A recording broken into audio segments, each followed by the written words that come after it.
Hello, I'm David Hughes. Welcome to part 3 of Bhagavad Gita.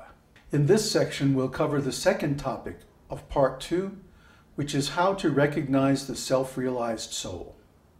There are many spiritual teachers in the world who will claim to have complete spiritual knowledge. But if we don't have that knowledge, then how can we know whether they have it or not? Arjuna asks the same question of Krishna in Bhagavad Gita. He asks, how does a man who is in knowledge walk? How does he sit?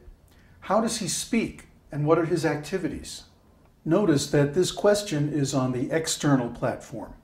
Arjuna is looking at the outside of the self-realized soul. But Krishna's answer is very illuminating. He says, the symptom of one who is situated in transcendence is that he gives up objects of temporary material sense gratification because he experiences a higher spiritual pleasure within. This is the real symptom of a self-realized soul. A man whose consciousness is fixed in transcendence is not elated when there is enjoyment, nor does he become depressed when there is suffering. He's equal in all situations. He is able to withdraw his senses from their objects, like a turtle that draws its limbs inside its shell, and he can become detached because his mind is fixed on transcendence.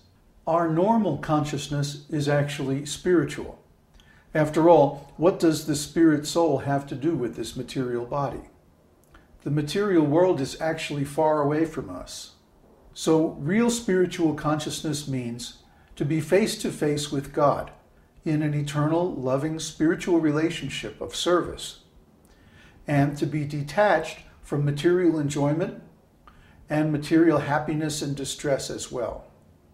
Therefore, someone who is actually enlightened is not attached to success or failure, winning or losing, profit or loss, but simply in remaining fixed in consciousness within on a transcendental object.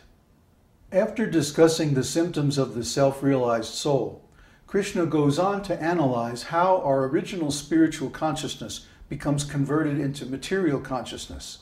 He says, while contemplating the objects of the senses, one develops attachment for them.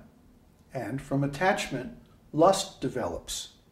From lust, anger arises. In other words, our natural state is free and spiritual. But because we want to enjoy material objects, we begin to contemplate them through the material senses. After contemplating the objects of the senses regularly for a long time, it becomes a habit. This is called attachment. When we develop attachment for the objects of the senses, then we feel we have to enjoy them. This is lust. When lust is frustrated, as it inevitably will be in this material world where everything changes, then we become angry. And once we become angry, then we lose all our intelligence. We forget who we are, where we are, what our real purpose in life is, and all of our spiritual knowledge. And when our intelligence becomes bewildered like this, then we fall down into gross material existence, and we become a slave to the senses and mind, and actually lose all of our original spiritual qualities. We should understand that this material body is temporary. You see me now, I have a middle-aged body. Where is the body I had when I was 3 years old, or 10 years old, or even 30 years old? That body is gone, and I can never get it back because material time causes change, and change causes aging. This is the way of the material world. So I should not be attached to this body, or to the senses of this body, or to the gratification of those senses, because I'm going to have to give it all up at the time of death. This is spiritual intelligence. We should realize that the material bodily senses are only giving us a picture of an external reality that may be in fact quite different because of their limitations. Actual reality is spiritual, because that's eternal. Spiritual things are found by going within and observing, first of all, our own consciousness. When we understand our own consciousness, then we can begin to understand what is God. Just like, because there is light, that means somewhere there is a sun. Even if we can't see the sun directly, we know the light is coming from that source.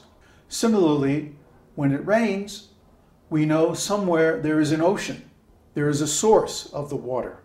So when we understand that we are pure consciousness, we know that somewhere there has to be a source of that consciousness. And by following our own consciousness back to its root, we can come face to face with the source of our own self, which is God. This is the actual path of self-realization. That's why Krishna makes the statement in the second chapter of Bhagavad Gita that what is night for the self-realized soul is the time of awakening for all beings.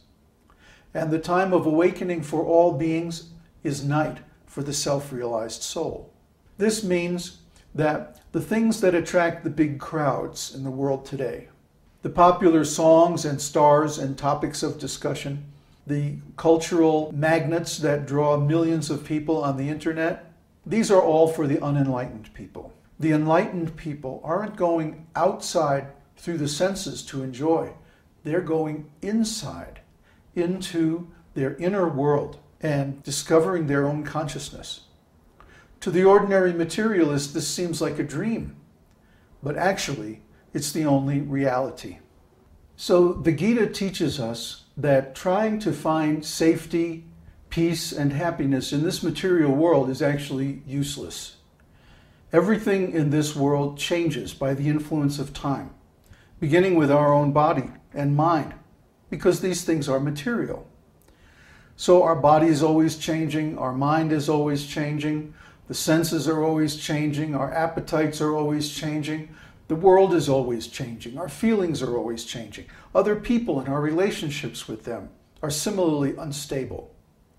So how can we get peace and happiness in a world that is subject to constant change? It's not possible. But because we are spiritual beings, we're eternal. And we naturally desire an eternal life full of eternal, unconditional happiness and real peace. This cannot be found in this material world.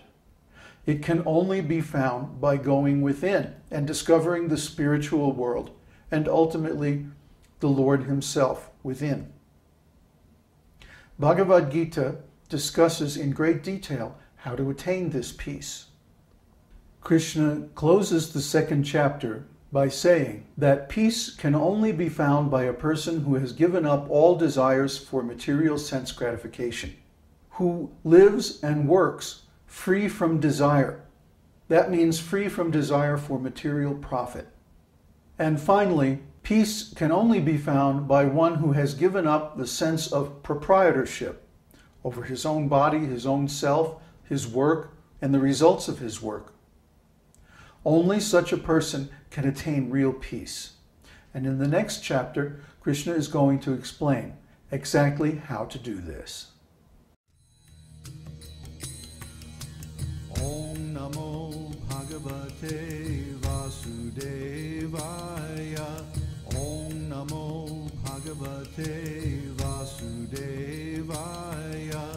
Om Namo Bhagavate Vasudevaya. Om Namo Bhagavate Vasudevaya.